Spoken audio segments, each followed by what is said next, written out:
হামাসের সামরিক শাখা সম্প্রতি একটি ভিডিও প্রকাশ করেছে যেখানে দেখা যায় একজন ইসরায়েলি জিম্মিকে গাজার একটি অন্ধকার টানেলে চরম দুর্বল ও অসুস্থ অবস্থায় রাখা হয়েছে। এই জিম্মির নাম ইভিয়াতার ডেভিড। ভিডিওটি সামনে আসার পর ইসরায়েলি সরকার ও পরিবার তাকে তাৎক্ষণিকভাবে চিহ্নিত করে।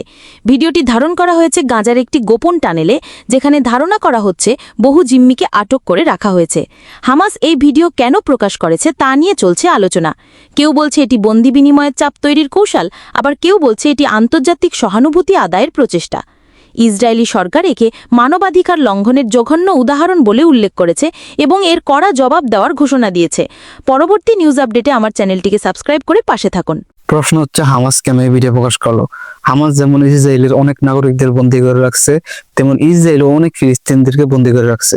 তাই হামাস চায় বন্দী বিনিময় যে প্রক্রিয়াটি আছে তা যেন পুনরায় চালু করা হয়।